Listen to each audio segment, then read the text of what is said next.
You're listening to A Book with Legs, a podcast presented by Smead Capital Management. At Smead Capital Management, we advise investors who fear stock market failure. You can learn more at smeadcap.com or by calling your financial advisor. Welcome to A Book with Legs podcast. I'm Cole Smead. I'm the president and a portfolio manager here at Smead Capital Management. At our firm, we are readers and book junkies. It can be said that leaders are readers, and we believe books provide us a great source of information for filtering what is and isn't important for us as investors. Investing is the last great liberal art and the best way to spend a lifetime of learning. This podcast is for readers, thinkers, business-minded people, and investors who want to grow their knowledge from great authors and their writing. Charlie Munger often talks about using multiple mental models in analysis. Our aim for this podcast is to help listeners test Munger's theory in business, markets, and people. I'm glad everyone's joined us for this episode of the podcast. We're going to be going off like a new show format for the podcast today. We're calling this an In the Beginning episode. We will use a book as our framework for learning about the history of a company. Instead of the author joining us, we will have a founder or an early leader join us to talk about that author's work and the company's history in the beginning. In today's episode, we're going to talk about Karen Southwick's book, High Noon, that was published in 1999. High Noon does a wonderful job of telling the story of Sun Microsystems from its infancy to growing pains to its conflicts with Microsoft. I think this is an important story to think about, especially for millennials, because this was a company that built the internet and the networks that we take for granted today. Their core principles are everywhere in the building blocks of the systems we use. Joining me to discuss this story, I figured there was no one better to talk and discuss Karen's work with than the co-founder and former chief executive officer and chairman, Scott McNealy. Scott, thanks for joining us today. Happy to be here. Thanks for having me. So just to give all the listeners some context, Scott founded the business with Vinod Khosla, Andy Bechtolsheim, and Bill Joy in 1982. He became CEO in 1984 and held that title until 2006. He was chairman until Sun Microsystems sailed to Oracle in 2010. I know we're going to have a lot of fun in our discussion with him as we look at Karen's book, High Noon, and talk about Sun Microsystems in the beginning. So just to start us out, to kind of give some context to the origins, Scott, Vinod originally started a company, I think it was called Daisy Systems, but it was a CAD company. And what she said in the book is he recognized that it was foolish because back then engineers were sharing one computer. So you'd have multiple engineers trying to work off one computer in kind of a mini computer or a larger computer at that time. He saw the power of the workstation and the ability to plug into the Ethernet that he had seen at Stanford. How important were those early concepts of, workstation for one person to the founding of Sun? So, Sun basically leveraged a whole bunch of new technologies that were coming out at the time, and the CAD workstation business was one of the early adopters because engineers, especially in the CAD world, the designers, they're expensive, and if you can leverage their work, and they hated getting on a multi-user mini computer at 4 a.m. and it still ran slow. So a big breakthrough was the large microprocessor, the VLSI microprocessor, and you had Motorola and eventually Intel and other companies building very powerful microprocessors.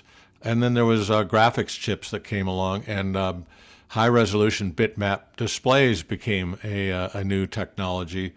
Cheap DRAM became as we started to see the early days of Moore's Law keep going. I mean, it just kept surprising everybody that things would just get faster and memory would get cheaper. So you put all of those together, and then networking happened. And in 1982, I think we were the first company at Sun to put TCP/IP on every computer we ever shipped. That was kind of weird, and there was, DECnet out there. Apollo had their domain environment. IBM had their SNA environment. Microsoft had one. I can't even remember what their networking scheme was, but we went with the free and open source TCP/IP architecture. You put all of those ideas together and then throw in open source.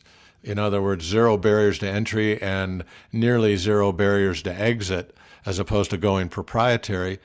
We had quite an interesting array of technologies that Andy Bechtolsheim pulled together and Bill Joy pulled together on the software side to go make all. I mean, we had virtual memory built into our computer in the first couple of years, and virtual memory was just a brand new concept to make your computer seem even bigger than the DRAM that you had. And all of those things just basically were a confluence.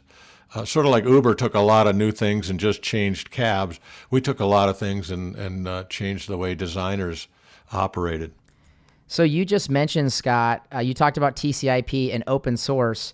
One of these early principles was, to your point, open systems and networks, the ability of sharing. We take this now, for granted now in this age of the internet we're in.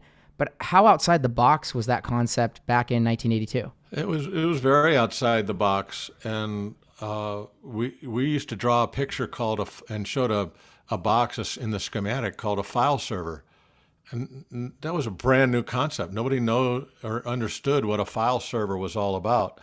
I can't remember who invented it. Maybe Bill Joy did, but came in with the network file system so that the file system extended beyond your memory and disk drive out over the network to a distributed file system, if you will, out over the network. It was really a weird idea that you could actually have a very large file system that wasn't all running locally on your physical piece of equipment or server. I remember we brought this into the staff meeting, and Bill Joy said, "We're going to have to open source this."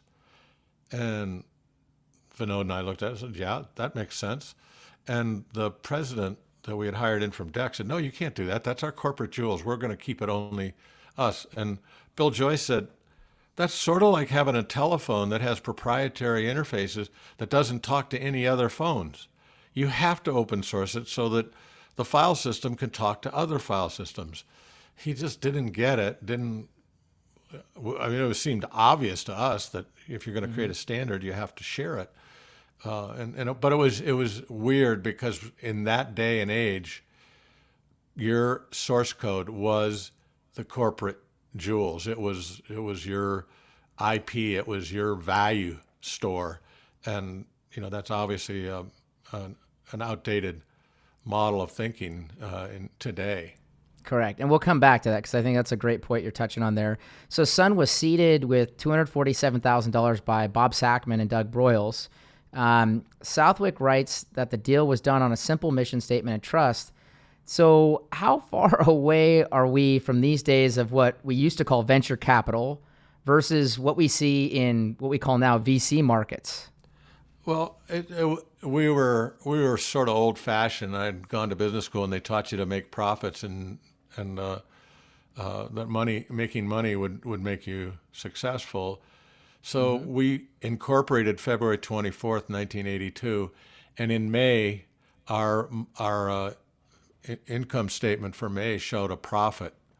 And our first fiscal year, we did, I think I may have some of these numbers wrong, like $8.9 million in revenue July 1st through the next year.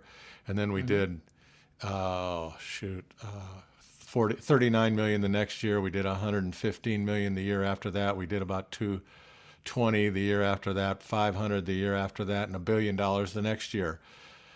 Making money all along the way.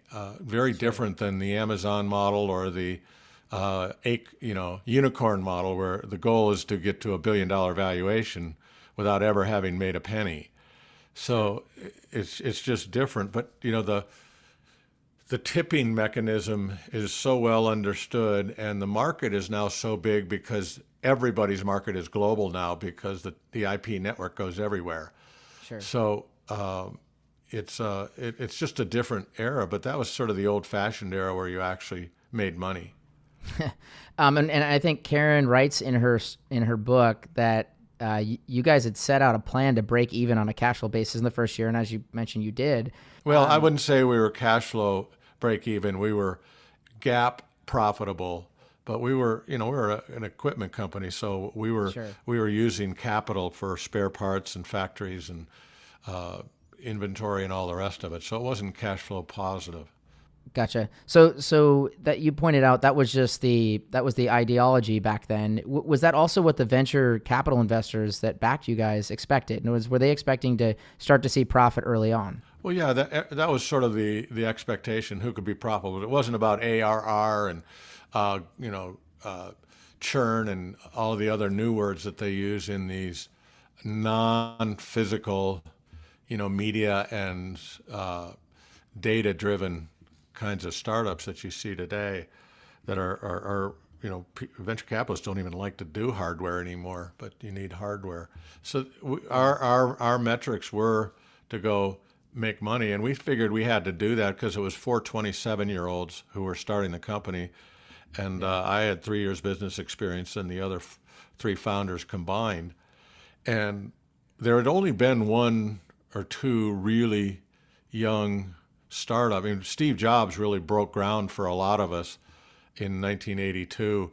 Microsoft hadn't, you know, really hit the big time. Dell was just starting to come up, but we were all kind of the first class of young venture startups that really, you know, the ceiling was broken. The glass ceiling was broken from an age perspective by Steve Jobs. So you were at Onyx Systems before joining Sun. What were you doing at Onyx? Well, I came out of, it's sort of a little longer story. The first 2 years out of college, out of Harvard, I knew nothing other than antitrust law. And I worked in the UAW factories for the plastics division of Rockwell Automotive, and I did a whole bunch of jobs for a couple of years, went back to business school. I loved the factory. I loved going out and having dinner and beers and going go-kart racing at midnight with all of the folks on the factory floor and getting up and working 2 shifts a day. And I just loved the whole factory environment. I did a little bit of sales at Rockwell. And when I got out of business school, I wanted to go work in the factory. Nobody would put a Stanford MBA in the factory. They just thought that was wasting them. And eventually FMC Corporation said, well, we'll put you in the factory in a couple of years, but you got to do corporate strategy, corporate manufacturing strategy first. So I was working out of Chicago, and I ended up getting put on the tank plant out at FMC tank plant out in San Jose, and where they built the M2, M3 Bradley fighting vehicle kinds of stuff, armored personnel carriers, that sort of stuff.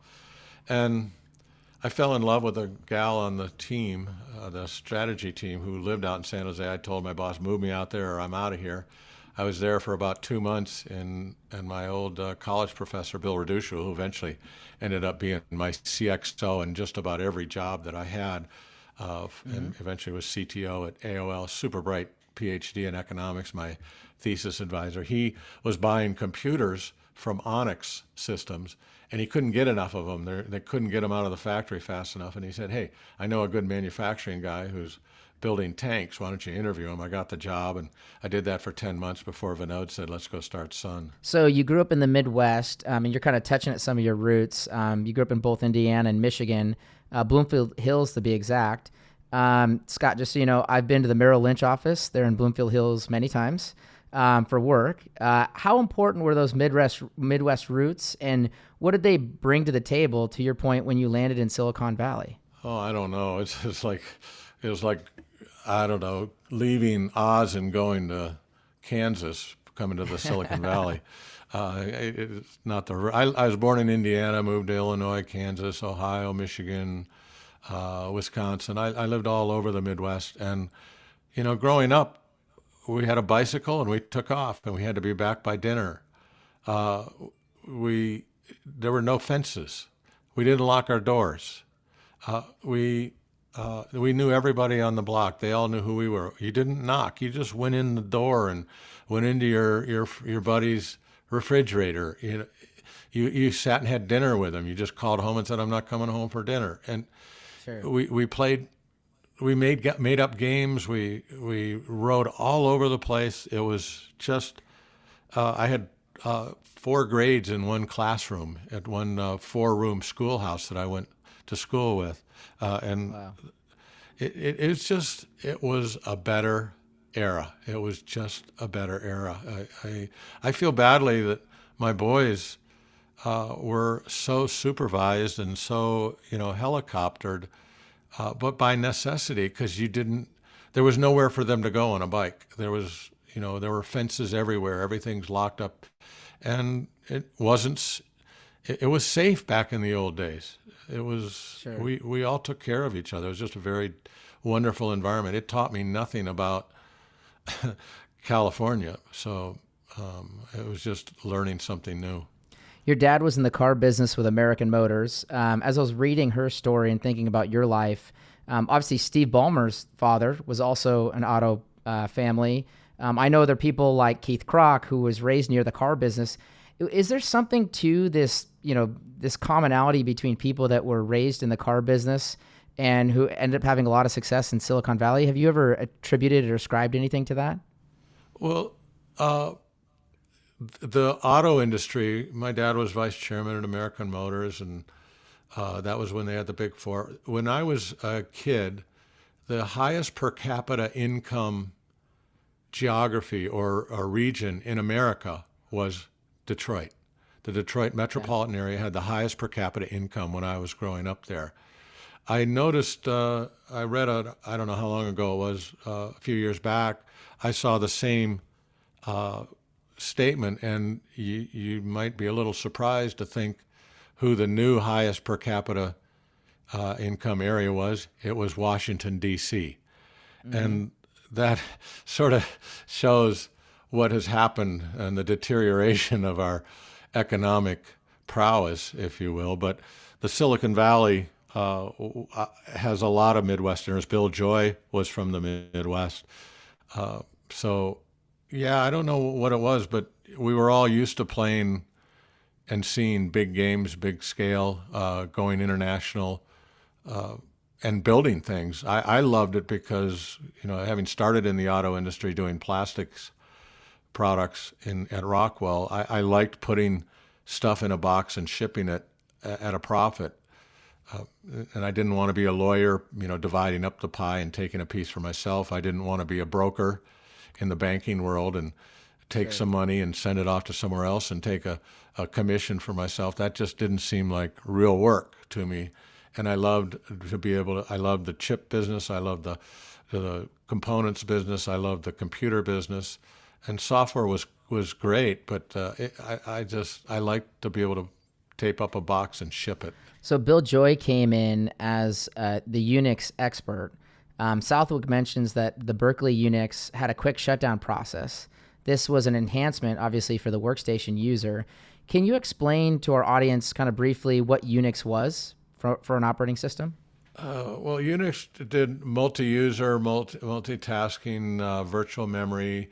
You could put TCP/IP on it. You had access to the source code. The Berkeley Unix source code was all open, so you could go modify, enhance, and take advantage of it from that perspective. I used to think that the best feature we had with Sun OS, which was built on Berkeley Unix, was that it had did not need a quick shutdown. In fact, it didn't shut down very often. People used to brag about running their Sunbox for years without ever having to reboot it. And that was really one of the key features that made our product so valuable. But the way I likened it was, it was mankind versus Microsoft. So, the Microsoft DOS architecture moved at the speed of Seattle. Unix moved at the speed of the planet. All helping. Mankind was all helping to make it better. So that was really the advantage we have. And if you notice now, most of the really important products that are being built in software are being built by an open source community. So Sun was running lean and mean at that time. She notes in her book, employees worked long hours. You had fewer resources. I think she talked about Vinod. He said, well, how many engineers does HP have? And they said 300. And he said, great, I only need 150 to kind of typify that. Your competitors' employees had longer careers, they had families, and they had country club memberships to look after. You had a lot less. How big of an advantage and driver was that people advantage in the early Sundays? Andy and Bill and Vinod were all very, very bright engineers, and I think they hired other very bright engineers. I remember when we were looking for somebody technically, and people brought up different names, and somebody said, well, how about James Gosling? And Bill Joy goes, he's the greatest programmer on the planet, and I thought Bill was. And he goes, here's Bill who thinks this guy is. I said, well, let's hire him. And he goes, no, he's at Carnegie Mellon. He's happy. He's making money there. Blah blah. I said, Bill, call him now. And so Bill said, all right, I'll call him, but he's not going to come work for us. I said, Bill, call him and invite him out here. So we got him out here, and we all, worked hard to get him excited about what we were doing. And we got him on board, and lo and behold, he ended up inventing Java. So, it was just the really bright people could attract other really bright people. At some point, we kind of grew too fast, and we had a little bit of a bozo invasion. And you really, the message I would give everybody is all companies, the number one IP, unless you happen to be, I guess, in the oil business or something. But even then, I think having the right people on board is just absolutely your critical asset. And a B person will hire C people, and A person will hire A people. And so you really got to be careful not to compromise. If you got to compromise, use subcontractors. Yeah. So you get your first product to come to market is the Sun One, and she talks about that more as a prototype workstation compared to the Sun 2, as where the Sun 2 was really your meat and potatoes product.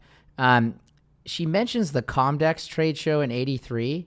I wanted to bring it up because do you recollect that trade show in '83 at all by chance? I don't remember what I had for breakfast. Okay, because she talked about you guys needed 9 Sun 2s to work, but there was an issue with the monitors pretty much shutting down, and so you shipped 20. So I thought I'd bring it up if you remembered it. If not, it's well, I do remember the monitor issue, and it was right after I took over. I took over 2 years to the day after we started. Vinod and the president we had hired from DEC were kind of relieved of their duties, and they asked me to take over until we could find a real CEO. And I went out back and looked at the machines, and about every third one had a red hat on it, meaning it was broken and not working. And we would ship these high-resolution monitors to the customer. During shipping, phosphor would break off the screen, the front of the screen, and reach the high-voltage neck, and it would arc and would zap a MOSFET component on the back. I remember all the words. I don't know what everything did, but it would the monitor within 5 minutes of turning it on would go off like a flash bulb and just go dead. On about half of the computers we would ship. We couldn't stop shipping or we would have not gotten revenue. So our solution, while we came up with a fix, was to ship a whole pile of extra monitors to the local service shop or the service depot where we were shipping the computers. And then as soon as the customer would call up and say, hey, I just got my computer and I turned it on, and we would say, we'll be right there, and we'd show up with new monitors, plug them in, and get them up and running. And we turned lemons into lemonade. They thought, man, IBM doesn't have this kind of service. You guys are unbelievable. So, there are ways to go solve problems without, shutting down everything. I used to tell people, they say, we can't ship this. I said, if you can't meet a delivery date, it's DOA. And we can't just say, we got to have 100% perfect product. They need the product, they want the product, and if it can get the ball moving forward, and then we're all over it on a service perspective, that's better than being absolutely perfect. Now, you don't want to do that to the FAA or something, but a lot of people, are used to a lot of them were used to rebooting DOS or getting the toothpick out and pushing it in the back of their computer to restart. And you kind of touched on this. She describes the founders being on the floor at quarter end to help with, to your point, getting the computers out shipping. In more recent years, Scott, this reminds me of Elon doing kind of like his big quarter end pushes for cars that, you might hear about, or, to say they make their quarter. I think it's powerful to think about people like you being on the floor with the various teams on the manufacturing side. Was that a big cultural thing, to your point, early on versus later in your company's life cycle? The statement is we all have roles and responsibilities, but the ultimate responsibility, we gave out a lot of stock options, and we diluted the company regularly to, which is why I'm not one of the trillionaire oligarchs on the planet today. I think I shared too much of the company to too many people, and I'm happy to do that because my life is just fine. We just had that. I spent a lot of hours at work. I wanted everybody to be on the same page and have the same goal sets, and so we wanted everybody to be shareholders. And when you're that way, it's not a job; it's a mission. And if the mission needs something, you go do it. And so, yeah, if it was student body left, everybody showed up on the shipping dock. If it was, everybody, help out with, setting up the new warehouse or whatever, everybody would come out and do that. And then we'd, get a keg of beer and have a drink, and everybody head home. So on that keg of beer, she mentions that you guys would have kind of Friday afternoon beer busts. Until the lawyers got involved. Yeah. So in those beer busts, when you stood up to give a talk, what were you communicating to your colleagues? So what I do is I go around to each of my VPs and I say, tell us what's your the good, the bad, and the ugly of the last week. What's really been good? Whatever? What are we working on?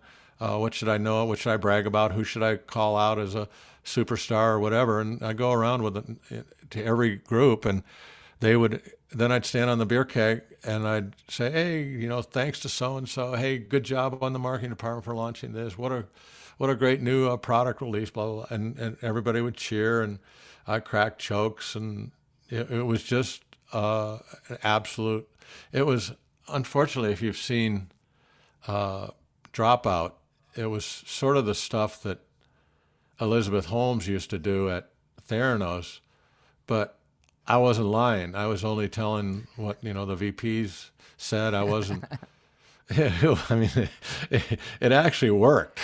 So can you teach our podcast listeners about when you and Vinod did what you guys did to win the computer vision deal? Because she points out in the book that the deal was kind of lost and you guys brought it from the grave. We were a CAD workstation company. There were about 4 major CAD workstation software companies: Autotrol, Computer Vision, Mentor Graphics. I can't remember the other one. And it turned out that Computer Vision was the big gorilla. They had about 40% market share. And Apollo, our Boston nemesis, who had gotten started all proprietary, had won the other 3 already. So if they had won this, they would have had 95% of the market. And we're done. We're out of business. It's game, set, match. And so we were competing, just doing everything we can from the West Coast to win the Boston-based Computer Vision right next to Apollo. Apollo's down the street. Now, that's a disadvantage. 3-hour Sure. time zone, 6-hour flight, total different cultures, all the rest of it, and Computer Vision people that were working at Apollo and vice versa. And we thought we had a pretty good bid out there, but we got about 3 o'clock in the afternoon, Vinod, who's a very dark-skinned Indian guy, he was talking on the phone, and I looked at him, he went pale. I've never seen him this pale. He hung up the phone, and I said, what happened? He said, that was Computer Vision purchasing. They said, we're here to tell you that we're going in a different direction, and we're formally breaking off all communications with your company going forward. Thank you. Do not call us. Click. Not one of those phone calls you want to hear, because it was basically, all right, it's over. So we looked at each other, and I'll give Vinod a ton of gumption and credit for this. He said, I'm going to fly over there and see them. And I said, well, you got to have something in hand. He goes, all right, well, let's just write up a proposal. So we got the founders all together, and we wrote up a proposal, invented a new workstation, just wrote up the specs, said what new chips we're going to put in it, put a price on it that was, like below our gross margin. We gave them manufacturing rights. We put all of our IP in escrow for them. We put this unbelievable 10-page proposal. We had to get it done in 2.5 hours before the FedEx truck left the FedEx stop. We got it to them. Vinod and an engineer got on an airplane and took the red eye to Boston. So we sent this FedEx package overnight to about 8 or 9 people at Computer Vision. Vinod shows up in the lobby, nobody will come see them. Nobody will talk to them. They're just sitting there. They're all walking by. Nobody. Finally, just before lunch, somebody said, "Listen, you got to get out of here." But it's an interesting proposal. We get it. We're not going to talk to you. Get out of here. You just can't be here. Just, we'll see what happens. So the next Tuesday or Wednesday or something, we get a phone call. And it's, hey, get to Chicago, bring your lawyer, bring your contracts lawyer, bring a computer and a printer, and bring a pen. And we want to meet you at O'Hare Airport on Saturday. And if we hear one word about this, the deal's off. Are you kidding me? So we flew out to Chicago, negotiated the deal, signed it, and announced it that next Monday. And, that's really, that just shook the world. And, Apollo just got arrogant and started to negotiate too tough with them. And, we've always said from that point on, the deal's never lost, it's only postponed. Sure. So I always think about seasons in business, and as I'm reading, the various seasons of Sun that you kind of touched it earlier, I think the most interesting season for you personally was, you were the cultural leader of the firm, and that kind of became evident in her writing. In due time, you became CEO on an interim basis. It wasn't without its issues, though. Eastman Kodak was looking at buying a 7% stake in your company for $20 million. It's like you're the brand new interim CEO. The board doesn't even know how that's all going to lay out. I assume that was real money for Sun to get that kind of, capital backing and that credibility. She paints a picture that outside candidates wanted way too much money, and she gives some examples of that in her book. Yet at the same time, you're good friends with Vinod, who's leaving that CEO job. What was that season like for you personally to deal with all those variables that were coming at you, or you were having to, meet at that time? I'm glad I was single at the time. The girl I had moved out there to be with just basically she got excited by some other guy and left. And so I loved to work. I took over in February when they let Vinod and the president go. Vinod stayed on the board, but I was CEO, and they said, they asked my staff, do you want Scott to be the long-term CEO? And they said no, 8-0. They voted no. And I said, I'm good with that. I'm not a CEO. I don't want to be a CEO. I don't want to work that hard. I don't want to be that responsible. I saw what it did to my dad. And so they said, great, we'll go find one. So we worked that summer. We got the Kodak deal done and just hadn't been signed. And in the fall, we found the new CEO, former HP exec. And I called Kodak and said, hey, looking forward to signing the deal. Just so you know, we've good news. We got the new CEO coming in. Here's his name. I gave him the name. And 2 days later, I got woken up in my house, and they called me at home at about, it must have been like 5 a.m. because they were all at work. And they said, this is Kodak. We're not going to do the $20 million deal, and we're not going to OEM your product for KIMS, the Kodak Information Management System, and we're not going to OEM it for Keeps, which was their Kodak electronic publishing system. Mm-hmm. And these were two massive deals. I mean, these made computer vision look small, and then the $20 million was just huge and a great valuation. And so they hung up, and I had to get up and shower. I said, did I just hear that right? Did this just happen to me? It was like the Vinod phone call, and I called him back and I said, what's going on? What can we talk about this? And they go, we don't like the guy you're bringing in. We know him from HP. We're not going to work with a company where he's the CEO. I said, well, can we talk about this? So they sent out Dick Kleinhans, a little short Mr. Magoo. I just loved the man, just the greatest operations guy. Every third word was a cuss word. He was the nicest guy, the most compassionate guy, just totally to the point, all business, no screwing around. And he did an interview of everybody there. This was in the fall, late fall, early winter of that year, like November or something, if I remember correctly. And he came back and he sat me down. He said, listen, I just asked your staff, all 11 of them, if they wanted you or this new HP guy. They voted 11-0. They want you. He said, I think you're being a wimp. I don't think you're being tough enough. You got to take control. You got to kick some butt. You got to step up. Do you want this job? And I said, well, I don't know. He says, well, you think about it, because I'm going to go in and tell the board that Kodak's out of here unless you're the CEO, and that we have 5-year veto vote on any new CEO, and then we'll do the deal. We'll do the investment and we'll do the. So the board thought about that for about 3 nanoseconds, and they called me in and they said, we'd like you to stay on as CEO. And I said, can I sleep on it tonight? And they said, yes. I went out with my mom. I said, Mom, what do I do? I don't want to do this. You saw what happened to Dad and all the rest of it. It's hard work being CEO. And she says, I just do it for a year or two, and then you can go find a new one. And so I went in the next day, and Kodak did the deal, and that again launched us. And those numbers you see that got us to $1 billion a year run rate were in large parts, and almost entirely because of the momentum we got with the computer vision and Kodak deals. Obviously, Vinod went on to Kleiner Perkins. And something else that Southwick... And he got way richer than I did, so he was way smarter than me. So she explains in her book, one of the new markets that you found early on kind of the information sharing was Wall Street, because obviously there's just tons of information. She points out that typically they had one computer with 8 or 10 monitors on it for many people to draw this information.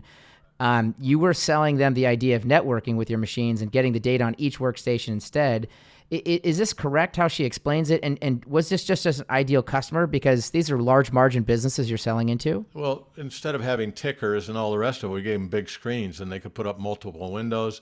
They could follow the stocks that they wanted, and it became sort of their own little stock exchange. Each one of them had a custom stock exchange and a dedicated microprocessor. So it turns out the CAD market was nice, but Wall Street was killer. The speed, the visual, the bit, the high resolution bitmap displays, all of that just made it. If you could get a millisecond advantage on somebody on a trade, and then do program trading, you could make millions or tens of millions or hundreds of millions of dollars using a more powerful workstation and set of servers on the back end. As Michael Bloomberg has made a career teaching us, right? So let's see. So Sun's motto became, the network is the computer. That was our sales slogan. Our motto is kick butt, have fun. But yeah, the network is the computer basically was to argue that, the smallest computer in the world is the one that's just in your hand. But if you network it with file system, TCP/IP, and distributed computing technologies that we kept adding on, and eventually the browser and Java virtual machines and all the rest of it really enhanced the distributed computing model.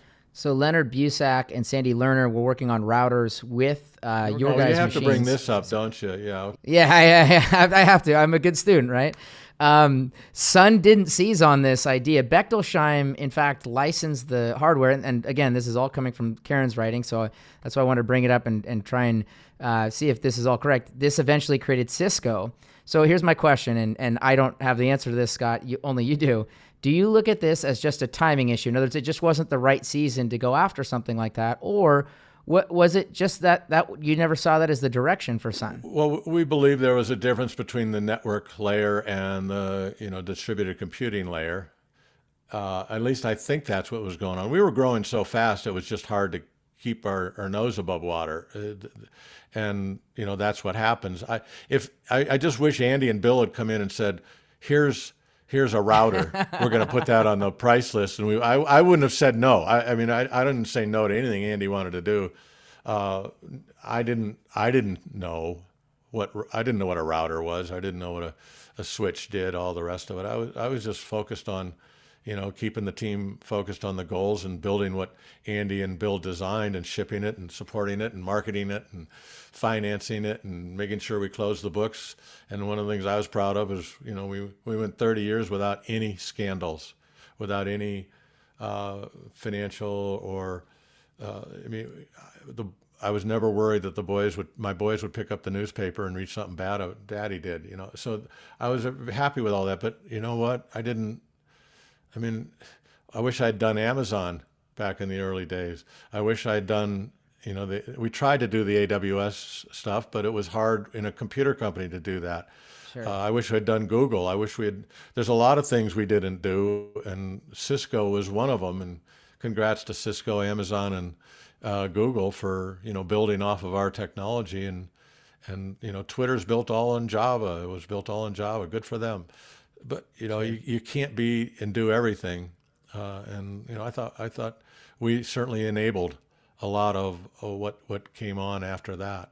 It's just hard. It's just hard to go do all of that and stay on top of everything. Sure. In 1985, you thwart a buyout attempt by Apple. It's kind of ironic because it's obviously Southwick's book was published in 99. So this is looking back at Apple from a more negative light versus the one we have today. It just shows you context. The following spring in 86, you go public, raising $45 million. You had just launched Sun 3, which used an upgraded Motorola processor. From what her writing was, Sun 3 looked like it was your wheelhouse. In other words, you guys are just absolutely crushing it by then. Again, it looks like your framework, back to your open networks. It was winning you the game, the non-proprietary approach to computing, etc. Your margins were twice that of your primary competitor, Apollo, your nemesis that you mentioned earlier. Explain why market share was more important than profitability to you in that hyper-growth period. Probably, I would love to have a discussion with her as to where she got those perspectives, but nothing was thwarted. We talked to a lot of companies all the time on a regular basis. I talked to every company and said, does it make sense to merge? And they looked at our market cap and said, it doesn't make sense. You're too expensive. And so nothing was ever thwarted. I remember one time we got very close. I think Gil Amelio was the CEO at the time. In fact, I'm seeing him on Monday. And it was just the bankers got in the way. They just were obstinate. I don't know what they were thinking, but we just said, hey, come on. And by the way, I'm glad I didn't buy it because I'm glad Steve Jobs came back and fixed it. I would have wrecked it. I wouldn't have been able. I'm not Steve Jobs, I admit it. I'm pretty good, but I'm not Steve Jobs. And so that all worked out fine. We always targeted growth and profitability. We were responsible that way. We tried not to waste money. We tried to give a return to our shareholders. We became a very speculative stock in the marketplace. We were one of the big four. What was it? Cisco, Oracle, us, and EMC were kind of the four horsemen. And kind of as we went, it was sort of like the Apple, Google, Facebook kind of group, Amazon that came along after. So it was a fun time. It was a crazy time. It was a hard time because we didn't really have control over our PE, over our market cap, over our stock price. It depended on what the speculators wanted to do to it. Sure. And the problem with that is we do a lot of employee surveys because I wanted to make sure everybody was feeling good about what was going on, and I wanted to know what was bugging them so we could fix it. And we did a graph of the stock price and employee satisfaction and laid the two graphs over each other. There was no difference. The correlation was about 102% correlation between what the stock price did and what employee morale was. So that made managing and leading a little more challenging, being that visible. So after going public in 86, fast forward, you guys are having a lot of strength and the business is going great. You suffered your first quarterly loss in 89.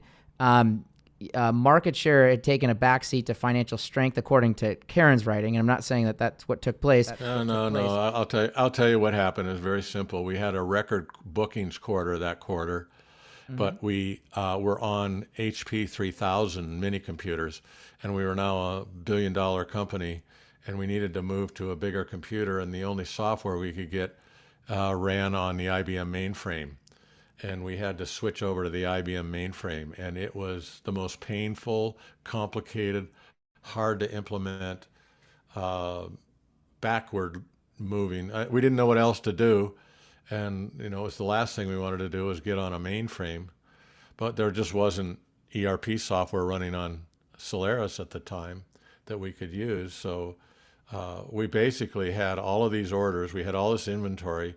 and we couldn't get the work orders, and we couldn't get it through the factory shipped and billed. And so we just had about a 60-day almost stop ship, and we lost money. It had nothing to do with market share momentum or market acceptance or anything like that. And so it all was gone the next quarter, and we were rocking and rolling. But there was, it's like the word thwarting. There was no thwarting going on, and this was just a computer hiccup, a mainframe computer hiccup problem. So in the mid 1990s, she also intimates the tension between the autonomous entrepreneurial culture of Sun and how at times it had to grow up. And I think you intimated the word of bozos earlier. You didn't want to create too many processes to dull the senses. And as someone that runs our own business, I think a lot about this tension of, people and processes, and you don't want to kill the human and the fun. What was this like for you as, Sun was maturing? That was an ongoing challenge. And, to take a company from, 100 people and, $1 million a month run rate or something when I took over to, the billions, it was a real learning process for me. I'd never been CEO before. I learned absolutely nothing at business school about doing all of this stuff. At least if you're going to go to med school, you learn how to be a doctor. They don't teach you that at business school, how to do this. So I just leaned a lot on my managers. There's a magic secret to being a leader of something that is changing so fast, and that is to ask everybody above, below, around you, if you were CEO, what would you do differently than what I'm doing? Tell me. I gotta know. And I didn't care if it was the shipping clerk or a customer or our accountant or our lawyer or whatever. I would always ask that question. And I did it with every employee I could run into. I did lots of skip levels and lots of lunch.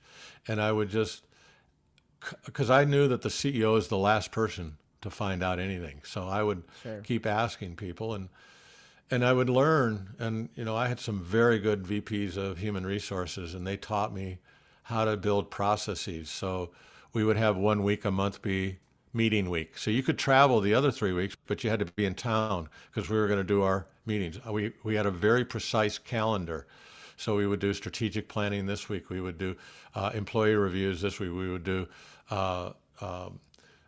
project reviews here, engineering reviews there. We would do all of these things I had a very precise decision-making process where I would assign somebody. We'd go around the room, talk about the problem. We'd get everybody's suggestions on what they would do. We would then send the person out for 2 weeks to come back and make the decision. And they would talk to everybody. And I said, the key is it doesn't have to be consensus, but everybody should not be surprised by what you're going to recommend. And you come to see me before you make the recommendation, because I might want to overrule you. But and I don't think I overruled people more than once or twice in my entire career. I just didn't want anybody to be surprised when we announced at the staff meeting what you have decided. But that was our decision-making process. It was very well understood and outlined. And I tried to keep bureaucracy out of it, but to make sure process was there, because it becomes very politicized and bureaucratic if people don't know the process by which decisions are made and the timeframes on which they will be made. And getting into a corporate cadence lets everybody plan their work and know what the priorities were. And if you put it on the calendar, it's a priority and it's important. As opposed to, I also made everybody do quality and customer satisfaction as the first line item on their meeting agendas, no matter where they were. And if you didn't have anything that affected customer satisfaction and quality, you were a candidate to be outsourced. So it's just, I could talk for hours about, what I learned about managing large teams and global multinational and multicultural teams, but that would probably bore a lot of people. So let's pivot to the crown jewel and talk about Java.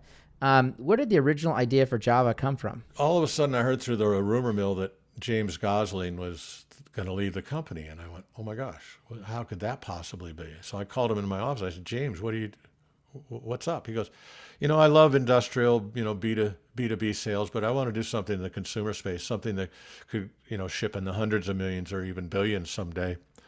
And so I'm going to go off and go do something in the consumer space. And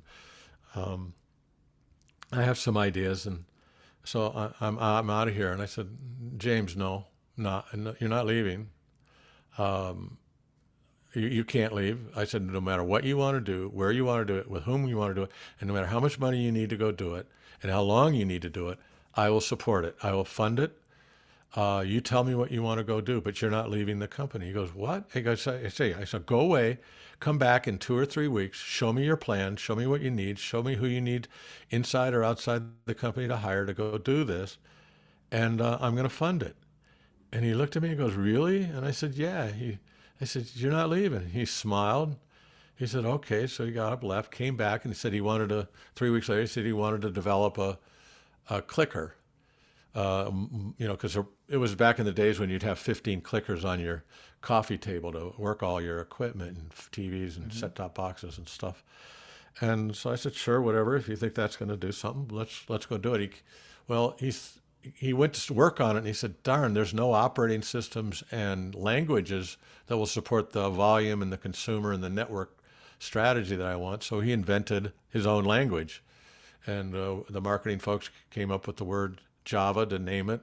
And then we were talking to Netscape about, they had a lot of server software that ran on our equipment and app servers and stuff like that. But Gosling and Mark Andreessen hooked up and said, hey, we got this really cool browser the Netscape browser that we're going to launch, and why don't we put the Java VM in it? And that was really how the internet, other than Al Gore, I guess he invented it, but this is sort of what really launched it. The executable web page became, magic, and now it's just taken for granted. Let's jump to Gates and let's jump to Microsoft because you read my mind. So you licensed Java to Microsoft, and I'm going to quote your general counsel at the time, Mike Morris from Karen's book. He said, quote, I would do it again in a second if I believed Microsoft would not breach it. We went into this agreement with our eyes open. We wrote the agreement as tightly as we could. Were we naive because we thought Microsoft would follow the contract? End quote. You needed to do this to follow the Sun and Java framework of open systems. To your point, those were principles to your firm. That's who you're going to be, no question about it. And you expected full faith by Microsoft. So what happened? Well, contractually, if you were going to call something Java and you wanted to use our trademark Java, we required you to have all of the Java system calls, all the virtual machine system calls, and only label the Java system calls Java calls. So anything that said Java dot whatever in the operating environment would have to have been certified by us as a correct Java call, and only those things that we certified could have Java dot in front of them, so that software developers knew when they invoked that particular instruction, they knew it was going to be in the virtual machine, and that it would work.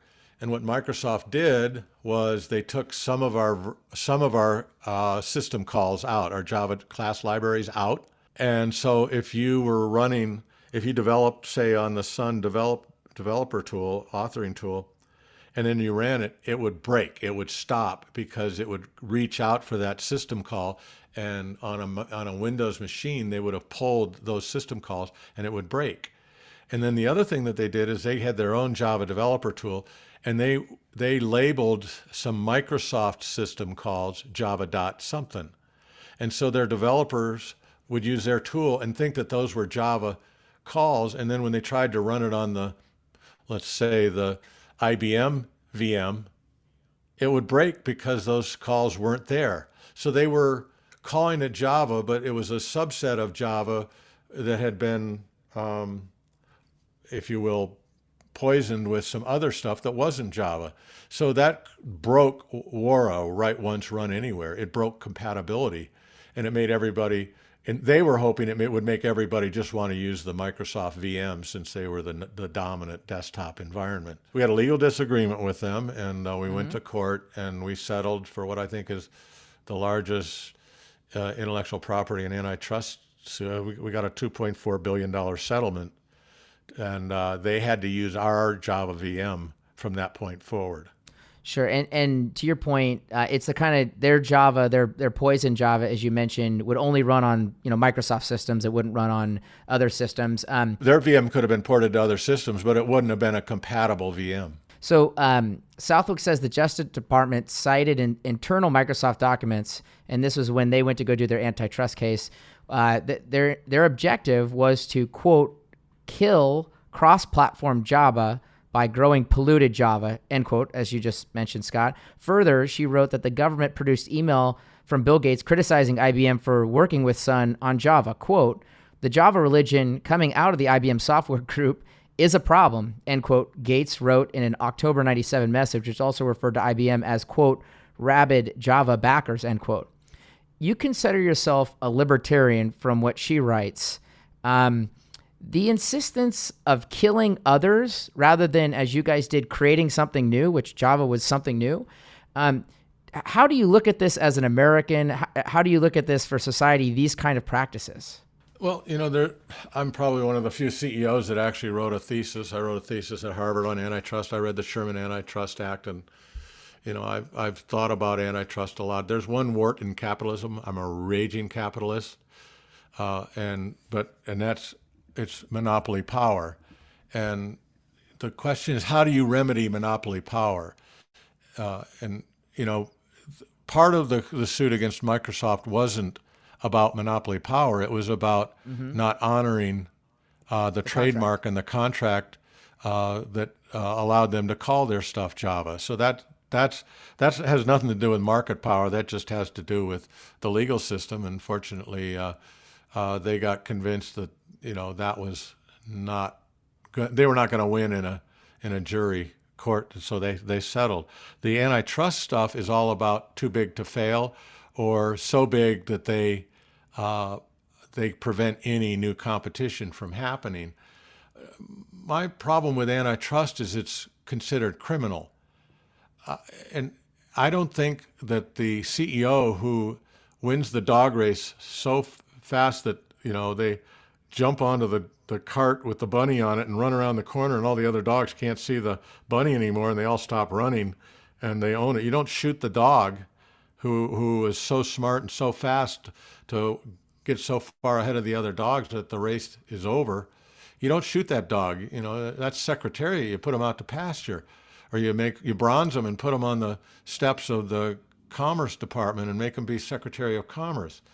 And so, and the last thing you want to do is punish the shareholders of the most successful company out there. So I think we need a little bit of a re-whack of the Sherman antitrust enforcement to make it not punitive to the shareholders and not criminal for the CEO who just by sheer power, or I shouldn't say by sheer power, but by sheer speed and effectiveness becomes a dominant power in the marketplace. I also think we're very random about what we do. When we had financial crises, we have a whole bunch of banks that are too big to fail. By definition, too big to fail says we ought to break them down so that if any bank does fail, it's not a big deal to our economy. But nobody does anything about that. They just say, oh, they're too big to fail. Let's actually reinforce them, as opposed to maybe do the Baby Bell thing like we did with Judge Green and the AT&T environment. But that's a whole philosophical conversation that you could have a podcast on. Is what is monopoly? What is monopoly power? What's criminal and what's not? Well, and we're going to have Peter Doran on the future on his book, Breaking Rockefeller, which is an interesting way to study that process. So let me come back to this whole idea, because you're touching at our discussion relative to any point of the last 20 years on this whole antitrust issue is so relevant. It's so pertinent. To your point, the question isn't whether there's an issue. The question is, how do you solve that issue? That's what we're grappling with as a society. So Epic Games, sued Apple, tied to its marketplace practices, where they effectively, they're being beholden to a single marketplace rather than on an open marketplace. Many of the big tech companies, and you touched at this earlier, have completely proprietary systems, right? In other words, it's not the PC revolution and do what you want at independence. It's oligarch in certain respects tied to the systems. Do you see this changing in the future, right? Do you see us going from the few companies to many or not? I don't know. Who's going to stop? Who's going to stop Google? Who's going to stop Amazon? I don't know. And do you want to let it happen eventually? Because eventually it'll happen, maybe. I don't know. But we've never had companies this big relative to the average company, I don't think. It isn't like the economy has grown. There's been a lot of market tipping. That's what the network does. And when you have non-manufacturing companies, the market can tip very, very aggressively and naturally does. So, let's take the Apple store. If the remedy might be to spin the store out as a separate business, but give the Apple shareholders ownership of it. Sure. But it runs on a separate board, and anybody can get access to and use the Apple Store, and it's no longer called the Apple Store. That's a nice remedy because the shareholders aren't hurt. It opens up the market. It doesn't give Apple Computer an advantage with ownership of a store.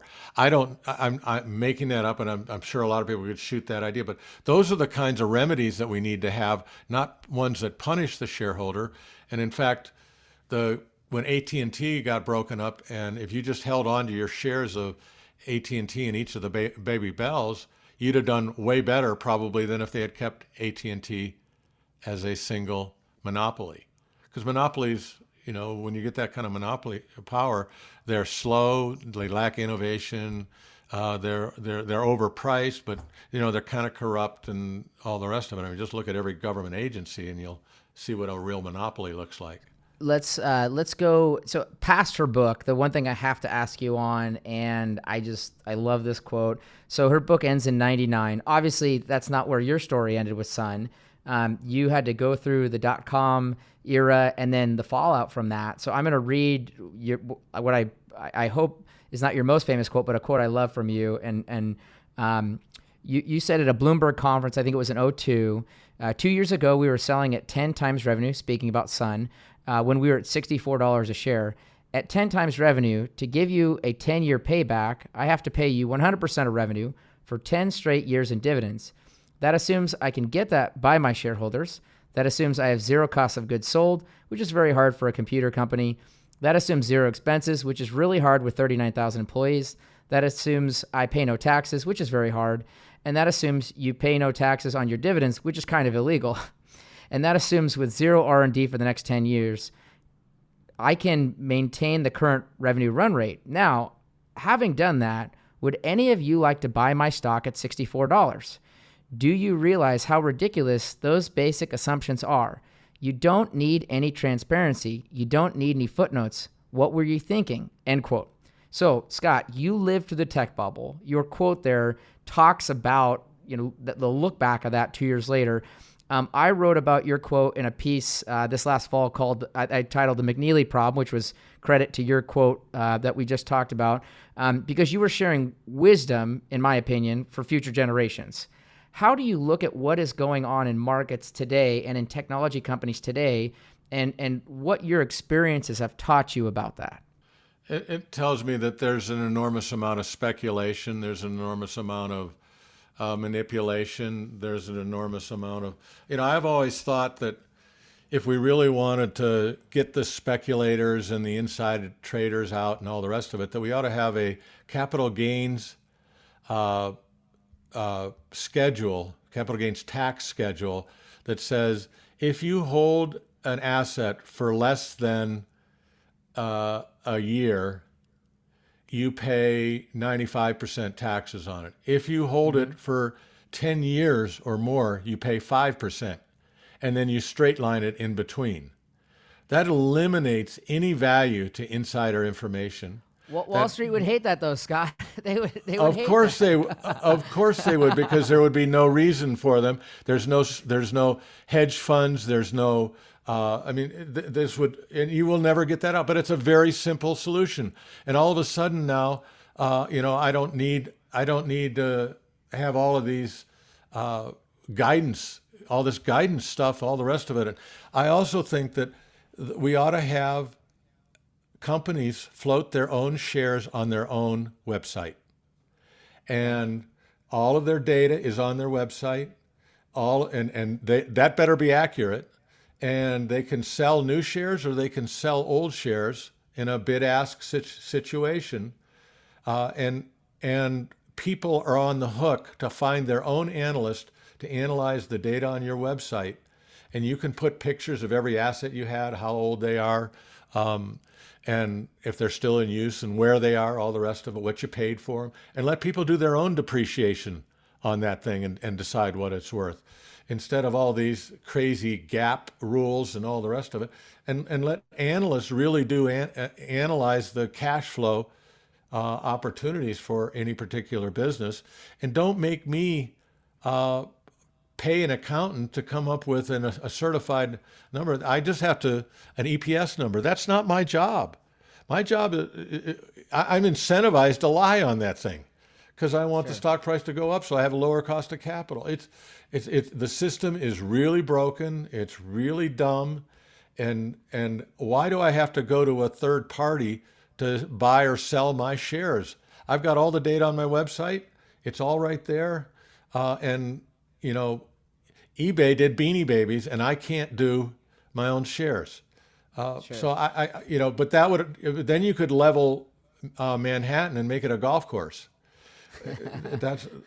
And by the way, the world would run a lot better in that model, because most brokers don't add value, because brokering is a liar job. You lie to the seller, you're never going to get a better price than this, and you turn around to the other guy and say, oh, you're never going to get a better price than this. So they're telling the buyer and the seller lies, and then they take a chunk in between. And program trading and all the rest of it puts all of us who are trying to actually make intelligent investment decisions out to lunch, because the speculation and the machines and the algorithms and the oligarchs and the apparatchik are in charge.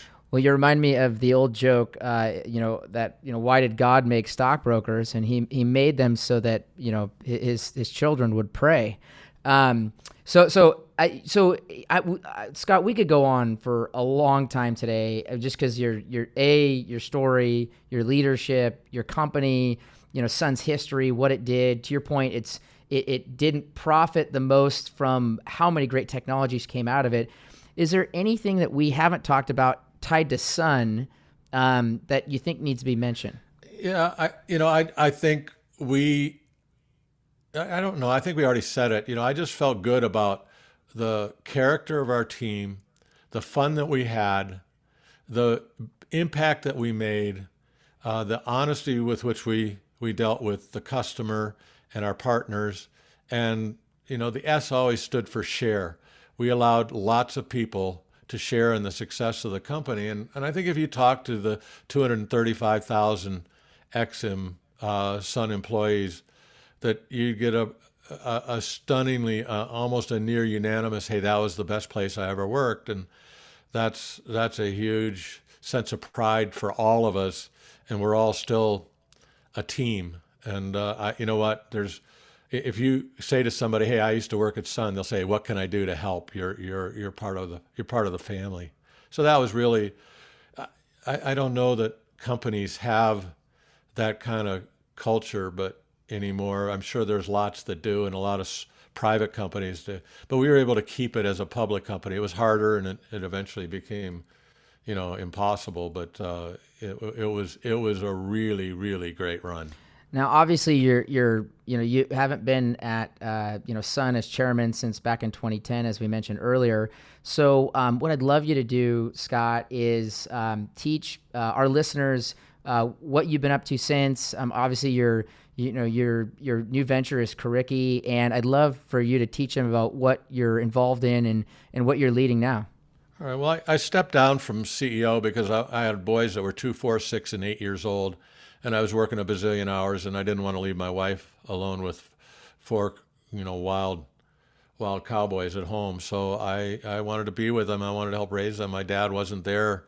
He was at work when I grew up, and I didn't want my boys to not know their dad. And so I did that, but I didn't want to check out completely. So I advised for stock options, and I advised several dozen companies in a very low key and informal way. And I think most of them have been pretty happy with it. And I don't take any cash or title or healthcare. So it works out great for my lifestyle. But the other thing that we did is we spun out of Sun Curriki, which was a open source education materials product. And I really think that education is broken. I think government is not the right place for education to happen. It should be a shared private sector initiative, and we spend way too much money for what we get, and what we get is, I think, very biased and dysfunctional in many ways. So I want to give parents choice. I want to give employees choice to get better. I always talked about skills obsolescence being 20% per year. So if you didn't train yourself for 5 years, you're 100% skills obsolete. So it ought to be all online, self-paced, gamified, whatever. There was no great authoring tool to go make that happen. PowerPoint's great for presentations, but where is the great tool and where is the great API roadmap so that everything works together? Common directories, common user interfaces, common data lakes and data oceans, common technical APIs, common everything. And right now, the online curriculum world is the most fragmented thing in the world. Everything is different. Khan doesn't work with Western Governors University. Stanford doesn't work with MIT. This doesn't work with that. And they're all using different interfaces and technologies and frameworks and all the rest of it. So we've put all of those frameworks, the ones that we think are good and standard and work together, into a reference implementation on GitHub, and we're trying to get the world to tip with no barriers to entry and no barriers to exit to a standard platform, so that online learning experiences all feel like they came from the same place, but anybody and everybody can contribute to the. So it's something that curriki.org. If you go to the website, check it out. I think you'll see some very interesting technology. A lot of ex-Sun people involved, and we're trying what Java did for interactive web pages and interactive websites. We're trying to do for interactive learning experiences with Curriki Studio APIs. So it's fun because it's building on what I learned over 30 years at Sun Microsystems, but it's kind of different because it's a .org. So we've got to. The only way I think we can beat a government run education environment in a fragmented environment is to go free and open source, and that sort of requires it to be a .org, and that means I've got to count on good people like Larry Ellison and the Koch Foundation and Chuck Schwab and others who have been donating to go make this happen. I'm a pretty big donor myself, so it feels good. I think we'll be successful. We're growing like crazy with the product, and I think it might be a bigger contribution someday than even Sun Microsystems. Well, that's exciting. And then you're also you're somewhat active on social media, and I've seen you post occasionally on Twitter. What's your Twitter handle for anyone that wants to follow you? At Scott McNealy. Awesome. Well, like I said earlier, Scott, I mean, you and I could go on, and I'm sure we could have a beer and talk about this for another 2 days. I really appreciate you coming on today to go over, your history, your leadership, that I learned through Karen's book, High Noon. Thank you for joining me today. And for those of you that I mentioned, it's Karen Southwick's book, High Noon, that we use as our framework for talking with Scott. This was our In the Beginning format. For our listeners, if you have a great book that you'd like to recommend, like High Noon, email podcast@smeedcap.com. That's podcast@smeedcap.com. You can also send any book recommendations into our company's Twitter handle. Our handle is @SmeedCap. Thank you for joining us for a Book with Legs podcast. We look forward to the next episode. Thank you for listening to A Book with Legs, a podcast brought to you by Smeed Capital Management. The material provided in this podcast is for informational use only and should not be construed as investment advice. You can learn more about Smeed Capital Management and its products at smeedcap.com or by calling your financial advisor.